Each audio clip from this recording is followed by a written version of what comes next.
Welcome to the Big Biz Show. Taking care of business. You want fast-talking, hard-hitting discussions on business and finance? Maybe with a barroom slant and some really salty peanuts? We're not counting calories. We're counting cash. Before we get to the man with the financial plan, meet the money team. Costa, Mary, and Greg. Now Captain Finance himself, Sully. From the Lock 100 studios in sunny Southern California. Hope everyone's having a great day. It is the Big Biz Show, wherever you're watching, wherever you're listening. And a big old howdy to you, Costa, Mary, Godwin, and of course, Sully. Speaking of howdy to you. Yeah. Somebody went to Orvis. I did. Well, it's that. Do you know what Orvis is? I have no idea. Orvis is a catalog that looks like a Dinty Moore stew can or a Brawny paper towel can. Yes. And in fact, Chris Castillo can probably pull up the Brawny paper towel guy or the Dinty Moore stew guy. Oh, Dinty Moore stew. Orvis wills fall to start about February of every year. Okay. And they send catalogs. Remember the old days catalogs? And one of those catalogs, it's sort of a bathroom reader, isn't it, Mike? 1,000%. It's sort of a bathroom reader. The Orvis one in particular? Like, Mike has his old 1965 copy of Jokes for the John, and then right next to it, he's got his Orvis catalog, and then his wife has the Restoration Hardware phone book. Wow. There, see, look at that. Sully apparently has been in our house. Does that look like Mike Costa or what? See? That is fantastic. Orvis is outdoors. They have a lot of great pet stuff. And they were the first ones to do. Is that for the pet bear? Yeah. Okay, first of all, you don't need a 7X anymore. I know. Okay. You lose weight. You're shrinking. Well, but you look like the guy that was in you look like John Goodman in the early Roseanne days when you're wearing a shirt that's 7 times too big for you.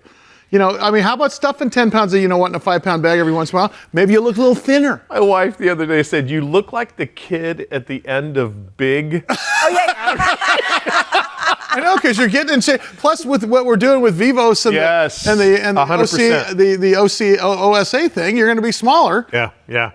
So I've got a friend who owns, you've seen Andy White, who owns Ascot. Oh, great store. I was with Andy over the weekend for a minute, and I took him to the basketball game last night. Oh, okay. And he said, Mike Costa may or may not have been shopping this weekend. Ooh. I don't ask. Wait, it just comes to me. Oh, the Clippers. Yeah, nailed it. Basketball game, did you say? Oh my God, Mary. The Clippers at the new arena, right? What quarter is it? Glad we're going to England next. Put another shrimp on the bug. How many touchdowns did they score in the basketball game? It is the San Diego State Aztecs. Oh, those playing guys. the Zags. But Gonzaga. we have the new arena in Oceanside, and the guy was sitting here on our show talking about Front the Wave Clippers. Arena. I know my sports. But Simmer down. The Clippers Or in LA play still. in the new arena. In the new. Up in Inglewood. In the so who won? Zags won. You know the very first thing I ever did in radio in my life? What? I got asked to be on the radio. I did it. I was a guest on the radio. After a while, they said, "Do you want to try to do a radio program?" I said, "Yes." We called it the Big Ass Biz Show. But it was a talk show. I got afternoon drive. I went from not being on the radio 6 months later, afternoon drive on the KSDO right here in San Diego. Absolutely. Big station. Yeah. Very first thing I did, because it was March Madness at the time, and somebody called up and said, "I don't look at the stocks. I'm too busy watching Gonzaga play." Oh. I said, "Wait a minute." We called Gonzaga University in Spokane, Washington. Is it Gonzaga? And the receptionist answers, "Is it Gonzaga?" You're live on the radio. "Is it Gonzaga or Gonzaga?" Very first bit. Gonzaga. Emphatically Gonzaga. Yeah. Okay, that I didn't know. Is it Nevada or Nevada? Is it Spokane or Spokane? Spokane. Coming up on the break, hopefully Greg Todoroff will show up after his very long bachelor party last night. Yeah. For his, no, he wasn't at the bachelor party. He was stuck in traffic. And also, we got Howie Font, our lead analyst. Love that guy. On a big show for you today. Lots of good stuff. And, Mike, maybe it's good that you wore the sweats and the big shirt. Okay. I got one word for you. Barbecue. Ooh. Oh, that's happening today. It's happening today. Yes. So much barbecue in this house. The band just lit up. Yeah, Did you see that? Greatest day ever. Big Biz Show. See you in a minute. from the Locked on Hooded Studios. Hope everybody is having a great day. It's one of those SOS type of shows. I'll tell you what that means in a second. Costumer, Godwin, and Sully. And I'd be remiss if I didn't point out the greatest in the business, the DTT. Hey. With their culinary expertise. We were talking during the break, Sul, about what a lot of people ate in the armed forces, and still some people eat today. SOS. Yeah. By the way, just to back up for a second, is Orvis we lost the mic somehow? Is Orvis still? Oh, I literally lost my mic. It's gone. It's right here. See if you can catch me when I'm talking. Yeah, I can hear you. If any questions about Orvis, I'm happy to answer. Was Orvis the catalog that drew the pictures of the clothing? No, that was Jay Peter. That's Jay Peter. Jay Peterman from. Well, the catalog that they spoofed that off Jay of. Peterman was Seinfeld. Oh, that was Jay Peterman. But that catalog was the ones. Was that Land's End? No, Land's End didn't draw. LL Bean didn't draw. You sure it wasn't Orvis? No, it wasn't Orvis. It's. Oh, you know. I know my Orvis. It came. I've never even heard of it. No, the catalog that drew literally came in this form. It was a long kind of white piece of parchment, and every single item had been hand drawn. Mike, that's called a stock certificate. You're confusing your document. I knew. I hit my head. Speaking of stock certificates, look, Howie Font is here. He comes from New York City. Did you guys? Oh wow! Oh yeah. Holy smokes. Something's happening here. Woo! How great! Howie's like. Hey, I hadn't seen that before. Production quality is high today. Okay. Great to have you, Howard Font.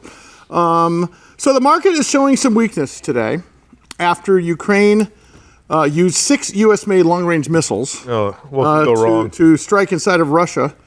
Listen, we knew this was going to happen. We gave him ammunition. He asked for it. Yep. So we got a transition period going on, and I think, Howie, the headline news here is that if you don't think we're in a global economy, look no further than what's happening today. Right? And what event could be more global than nuclear war? I mean, that's kind of what the market is being forced to price in a little bit here. Oh my God! It's shrugged it off. To be fair, there's so much to be bullish about. We've talked about it on the previous shows. That the market has kind of recovered and is at par, but it is interesting that what breaks the election rally.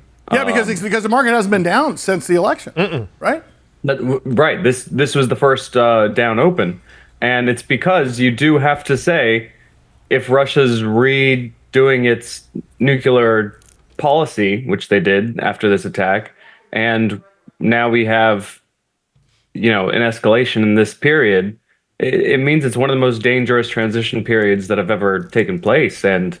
Hey, Howie, that has to be reflected. Howie, hold on. I'm getting a news feed here. Uh-oh. Oh, it's Greg Todoroff just walked in the building. Oh my God! Oh my God!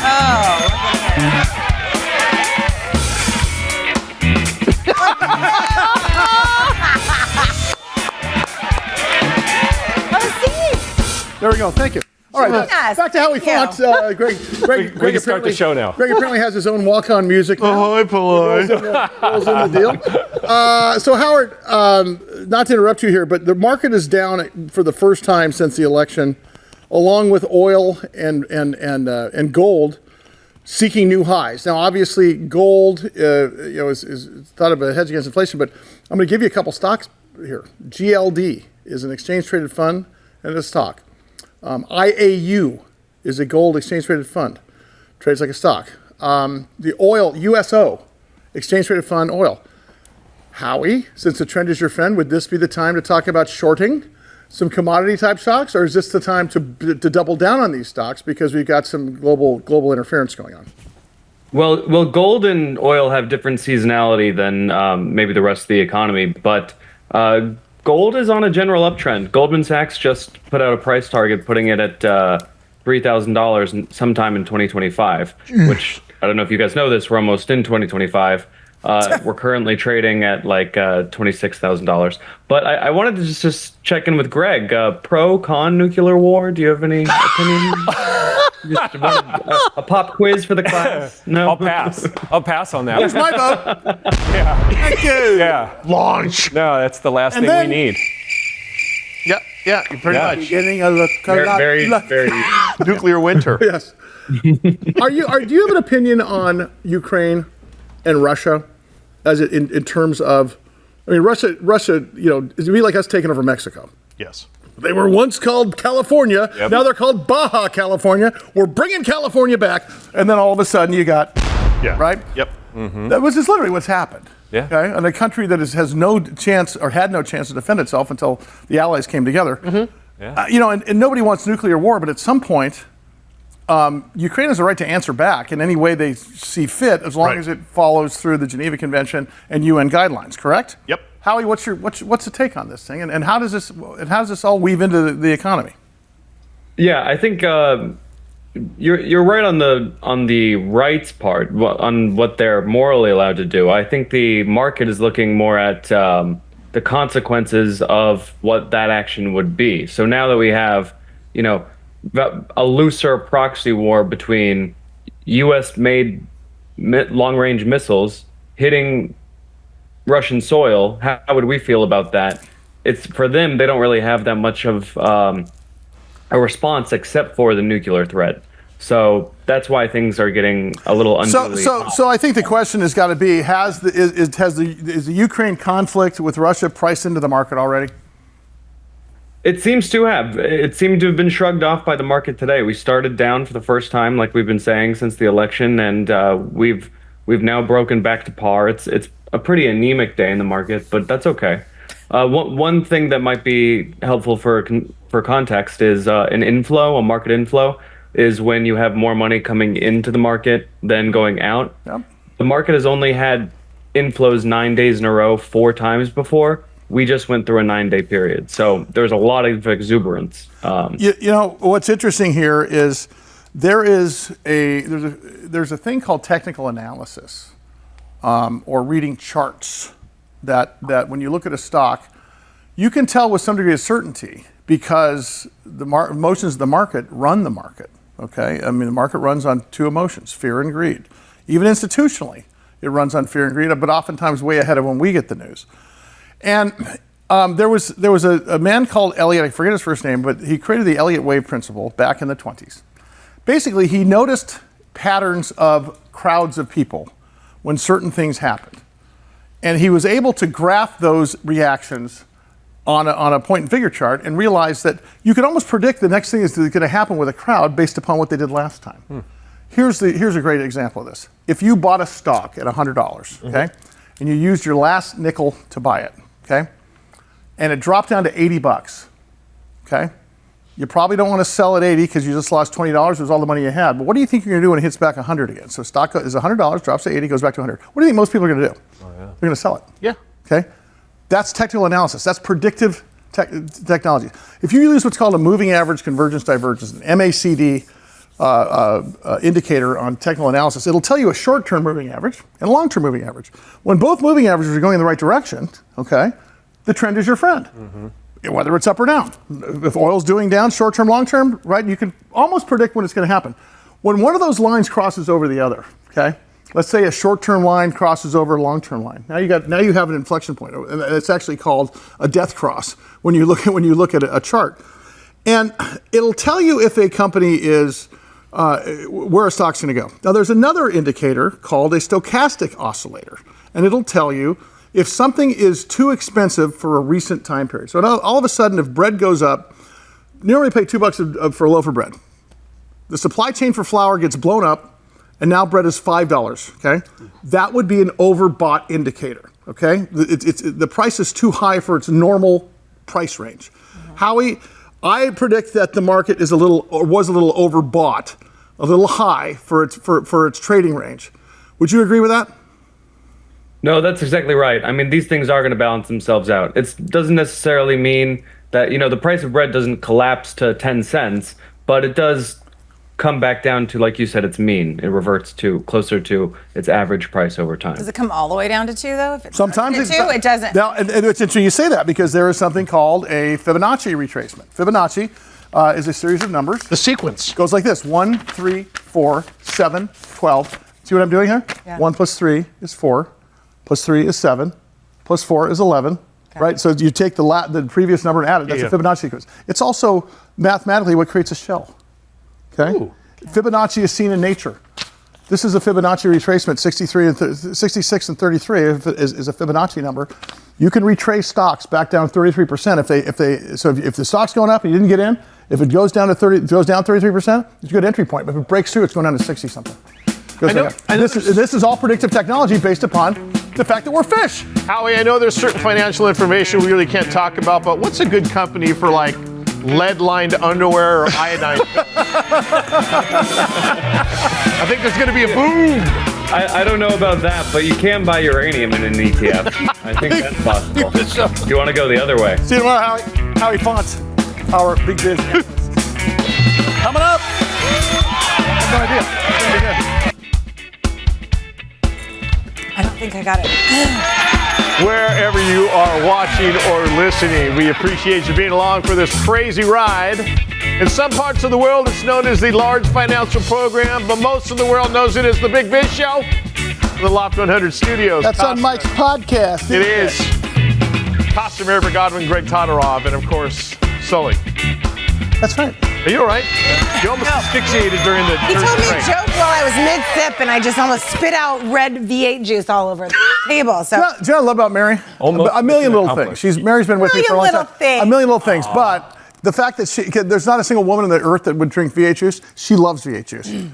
If I'm on a plane, bring me some damn V8 juice. And don't, no Bloody Mary mix. Give me a V8. You don't want It's Mr. T? nutritious and delicious. my mom had it in the house always growing up. So So did my grandma. It would be a special treat. Totally. Could have had one. Tab. Could I have a V8? But I do drink green juice at the same time. Oh, there you go. I do both. What do you drink? Green juice and that. Oh, I thought you said beet juice. Oh, beet juice is good. Beet juice is fantastic. Ask Dr. Jonathan Javitt. Oh my God. Founder, director, chairman of the board, CEO Having a of moment, course, I'm NRX Pharmaceuticals. NRX Pharma, stock symbol is NRXP. He's been on the program several times. I consider him a friend. He's also a client, and he's also a disruptor. And a number of things happening. It's time to catch up because he's going to be back on the air on a regular basis again with us. And I give you Dr. Jonathan Javitt. Dr. Javitt, great to see you again, my friend. It's wonderful to see you, Sully. Hey, let's talk. Can you give us an overview of NRX? But I also want to talk about Hope at the same time, Hope Therapeutics. I'll let you take the floor on that. So, we started this path developing 2 drugs to treat suicidal depression.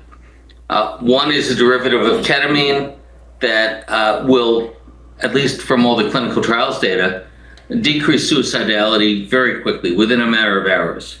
But it's not a drug you can really take long term. And the other is NRX 101, which is a drug that you can take home, safely by mouth, and probably take for years at a time if you need to. But in the process, we realized that the whole system of care for treating people with suicidality is just plain broken. Going to a hospital emergency room, winding up in an inpatient facility is probably everybody's last choice. And yet, on the other end of the spectrum, you've got these ketamine clinics in shopping malls that are doing ketamine on Mondays and vitamin drips on Tuesdays, and not providing any kind of comprehensive alternative. So the objective of Hope Therapeutics is to build really a system of precision psychiatry clinics across the country that are able to augment ketamine with transcranial magnetic stimulation with other modalities that are shown to be effective in treating suicidal depression, to give people a place to go where they know they're going to be taken care of and taken care of properly. I think the interesting part of this thing is, you said it the very first time we had you on the air, it's not like the silent killer, like, let's say, obstructive sleep apnea is, but it is the killer as evidenced by suicide, but it is the undiagnosed killer. And I think part of this is you've talked about this a number of times about the kind of the key indicators, and you guys are going right down the barrel of these things, no pun intended, along with the clinics and the drug. And I think it was a smart move on your part to sort of bifurcate the two things. And here comes Hope Therapeutics, correct? Is that sort of the idea? Well, ultimately, Hope is going to be a care delivery company, and it wouldn't surprise me if NRX continues to own a large share of it, but we expect that others will come in and join Hope and become owners in Hope, and it will have its own life, whereas NRX will continue to be a CNS-focused drug development company. In fact, right now we're looking at an early stage drug that may be the game changer for schizophrenia. Wow. So, NRX will continue to be a drug development company. If you want to understand Hope's future, look at what DaVita did for treating chronic renal disease and people on dialysis. Dr. Javitt, as far as the overall arcing, 30,000-foot view of the suicide picture in the United States, does our government do enough, in your estimation, your opinion, or do we address it enough? Are they doing enough right now to really try to chip away at this epidemic?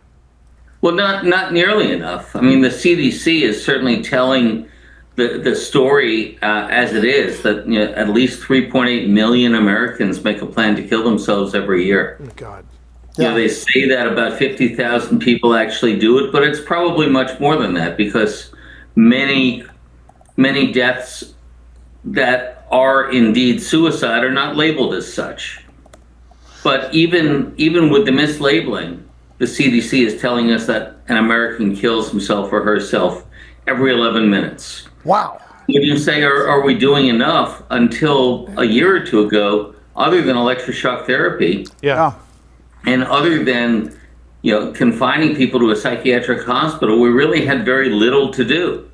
Just talking to people doesn't change the chemistry in the brain that leads people to commit suicide. So these therapies that are being shown to be effective in reducing suicidal ideation are brand new therapies. We're watching the world shift under our feet.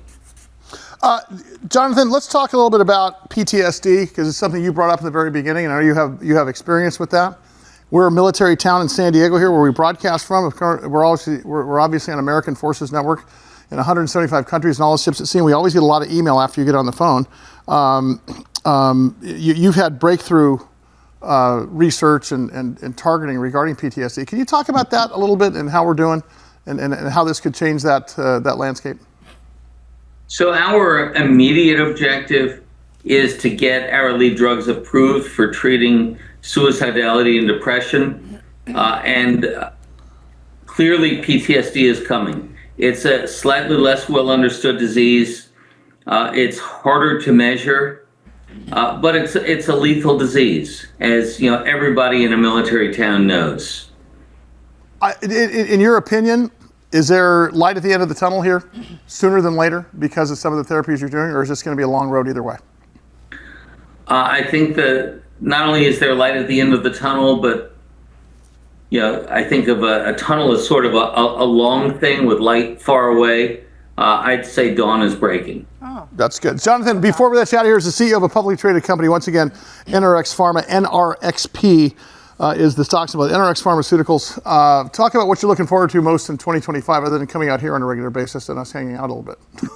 Well, coming out there to see you is always a pleasure, but what we're looking forward to, what we told our investors last night in our quarterly call, is having 2 drugs in the FDA in 2025, hopefully getting both of them approved, having the first Hope clinics up and running, and really changing the trajectory, changing the future for people with suicidal depression. Dr. Javitt, always great to hear you. Always great to hear what you're doing to address this horrible thing we deal with in our country and our world in general. Dr. Jonathan Javitt, NRX Pharmaceuticals, NRXP, the ticker symbol. We will talk to you again soon, and we will do much more after this on the Big Biz Show.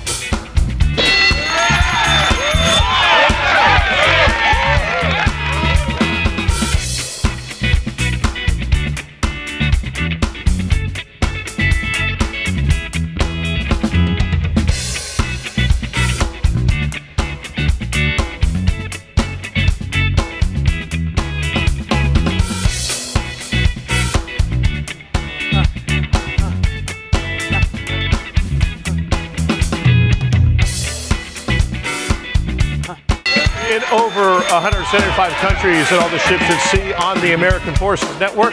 As always, to the brave men and women of our United States Armed Forces, we salute you from the Big Biz Show inside the Locked 100 studios today. I'm Costa, Maribor Godwin, that's Greg Todorov right there, and of course, Sully.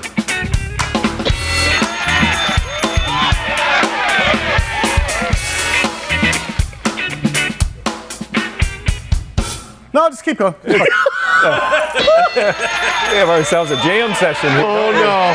Oh, when they missed the cue, I just like Only this. 85 bars too long. Just keep going. We're having a great time. I didn't know you brought in the Grateful Dead. The Day Trader Trio, ladies and gentlemen.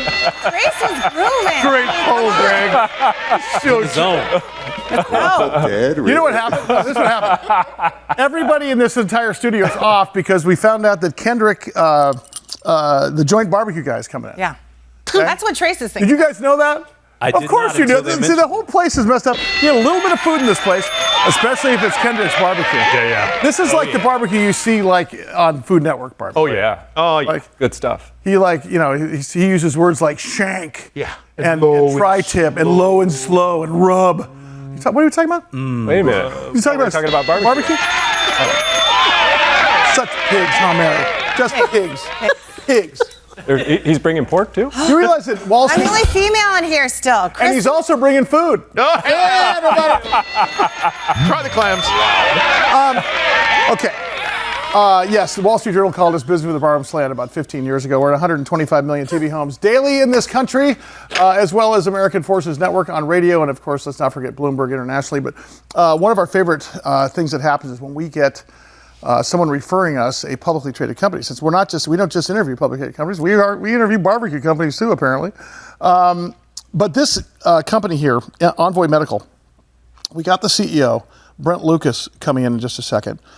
And we're going to talk about hearing health and hearing loss, which is something that I know you and I, who've had headphones on for our entire life. I suffer from it. Are musicians. We got in-ears. And it's something, and I try to switch mine back and forth because I know there's going to be a day when I'm not just saying what, Mary, because I'm ignoring you. I'm actually saying what because I can't hear you. I do it all the day long. Yeah. I have bad hearing. What? So let's talk to Brent Lucas. Brent Lucas is the CEO. Brent, how are you, sir? Thank you for coming along. We appreciate you taking the time to come out and be on the air with us and suffer through the beginning of this program. But great to see you, man. Let's talk about let's talk about hearing health. It's something we don't think about until it's almost like, remember when you got reading glasses? Some of you are too young for reading glasses, but it's the day of reckoning is coming, Greg Todorov, when it's going to be You told me this, and it literally happened the following week. Did it really? My arm wasn't long enough. I'm assuming. Yeah. Brent, is that the same thing with hearing loss? All of a sudden it's there, it wasn't there before?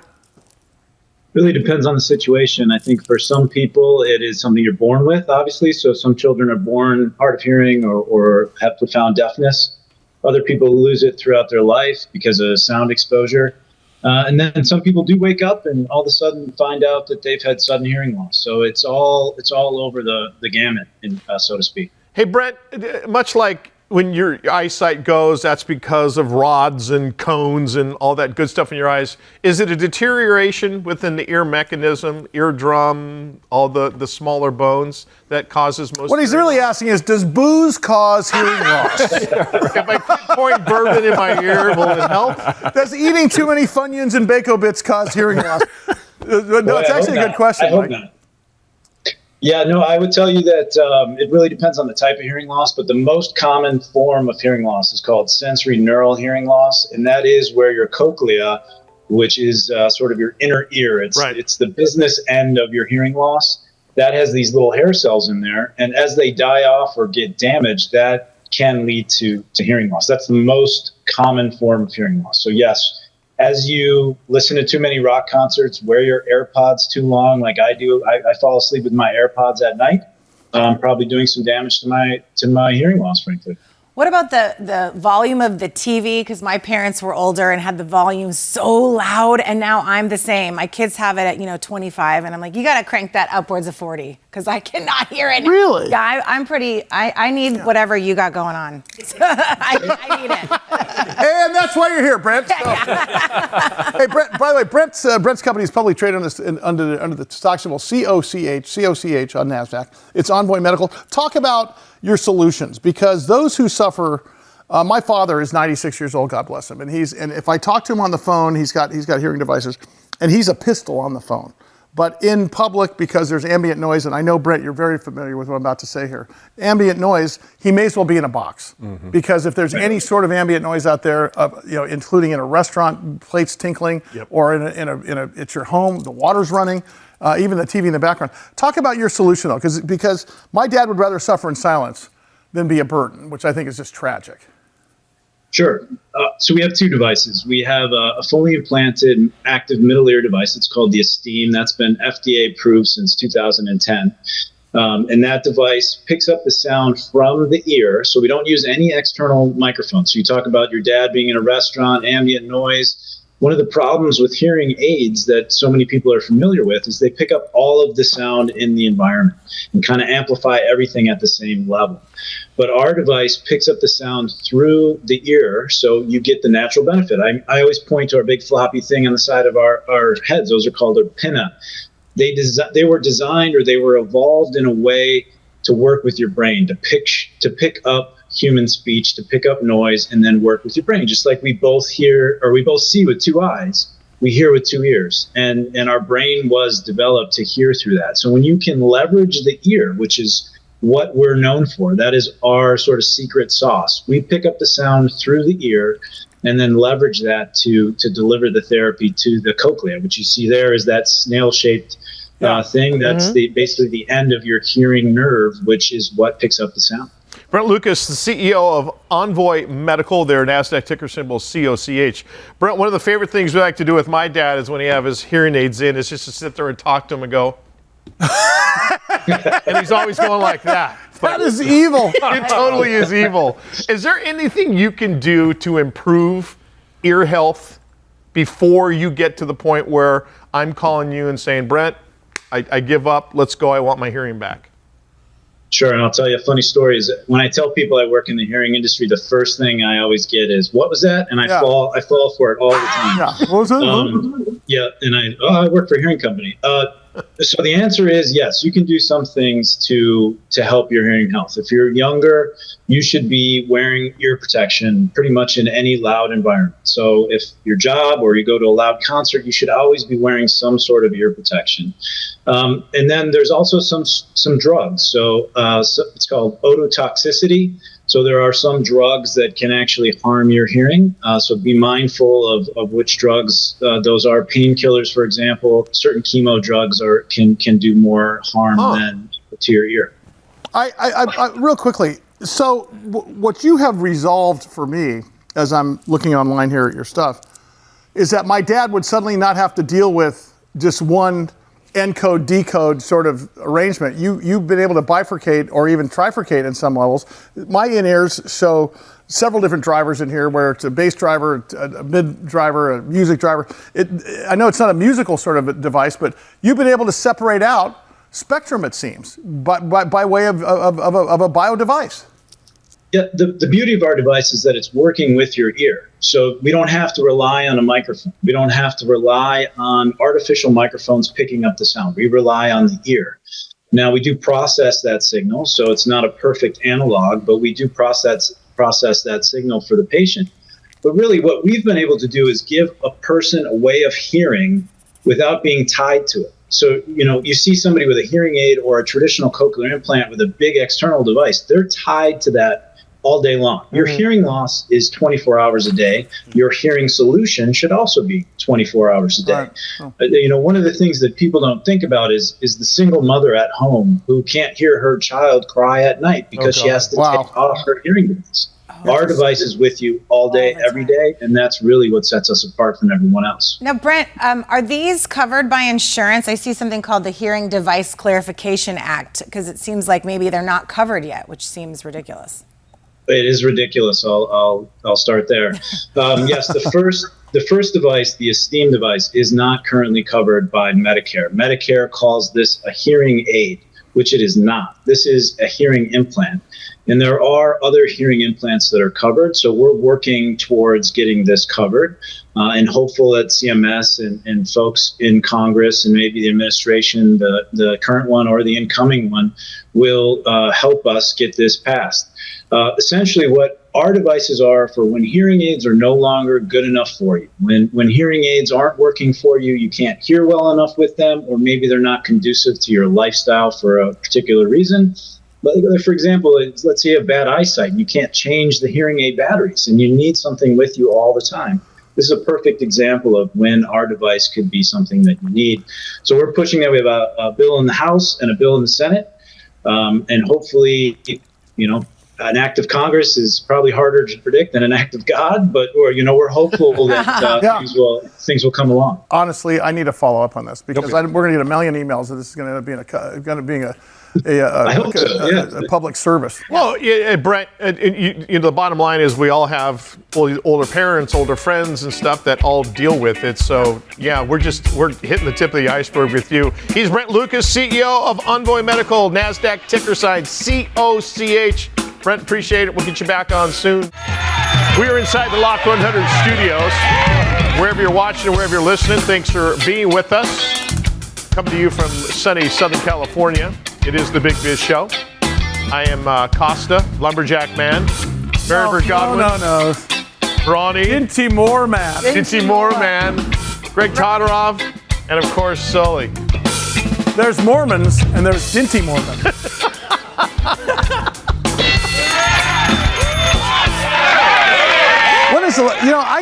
I think since we're still celebrating your birthday week and we're going into Thanksgiving, which is basically Mike's giving. Pretty much. This is your time. This is the most wonderful time of the year. It's the most wonderful time of the year. Not Christmas. It's the feed. I love Thanksgiving. I know Thanksgiving, and it's kind of getting shuffled off to BFE, but it's just that cool. Did I tell you about our Thanksgiving dinner pants commercial? Yes.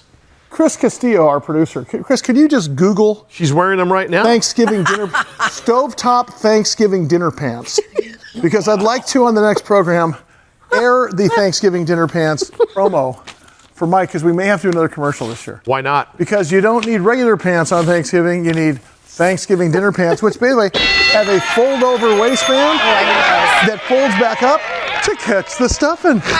Genius. Hello. Oh my gosh. There they are. Yeah, Thanksgiving dinner pants. There. Enjoy Thanksgiving with Stovetop Thanksgiving dinner pants. That's us. That was us. Yeah, that was ours. It was good. We had those made. You love those, don't you? Hey, RJ Tesi is back. He's the CEO of Inmune Bio. Inmune Bio. I got a chance to talk to his whole team yesterday and just learn a little bit more about what these guys are doing. It's a really, really interesting company. They are publicly traded under the stock symbol INMB, Idaho Nancy Mark Bravo. And I'll tell you, we're talking about Alzheimer's again. And I know that I bring up my 96-year-old father and I bring up my 85-year-old mother. And I don't think that they're going down that road, but I do see some signs in my mom of potentially, an aged brain there. And we spoke to RJ about 6 months ago, then we spoke to him just a few weeks ago, and they've got 3 new drugs that have been approved for Alzheimer's disease, and they didn't really get a hero's welcome. So I want to talk a little bit about that and everything else going on. RJ, thanks for taking the time out today. I know I've stolen a lot of your time this week already, but it's great to see you again, man. Great, thanks. How's my hair look? I got it specially done for Beautiful. Yeah, I love it when you only need a washcloth to comb your hair. Yeah. Hey, RJ, talk about that because you guys target neuroinflammation as a cause of Alzheimer's disease. You came out with 3 drugs. The FDA hit a home run there and didn't get the hero's welcome. We talked about it a little bit last time. One more time, what do you think it's going to take to get people to get the aha moment there? Yeah, I think you use a good term there. They did not get a hero's welcome, and really it's because the results, although positive, weren't as exciting as people wanted. People, particularly people with the disease, but more importantly, the people that actually care for those, whether they be the clinical teams or the caregivers, they want something that's going to stop the disease in its track. And what they were given by these drugs is drugs that slow the disease, and they're also a little bit difficult to manage. So we really got a couple important bits of information. Number one, amyloid, which is kind of the hallmark of Alzheimer's disease and what these drugs go after, is not the only solution. It's not even the solution. It's just part of the solution. And the second thing, it was clear that patients and the caregivers and their families are not going to accept anything less than something that stops the disease in their tracks. And I think that should be now the goal of those of us in the business of developing drugs for this disease, is safely stopping the disease in its tracks. And I think Immune Bio is well on its way to doing that. So, Dr. Tesi, is things like Sundowner syndrome or the angst and the anger that a lot of times we see with Alzheimer's patients, is this something that is also starting to be curbed?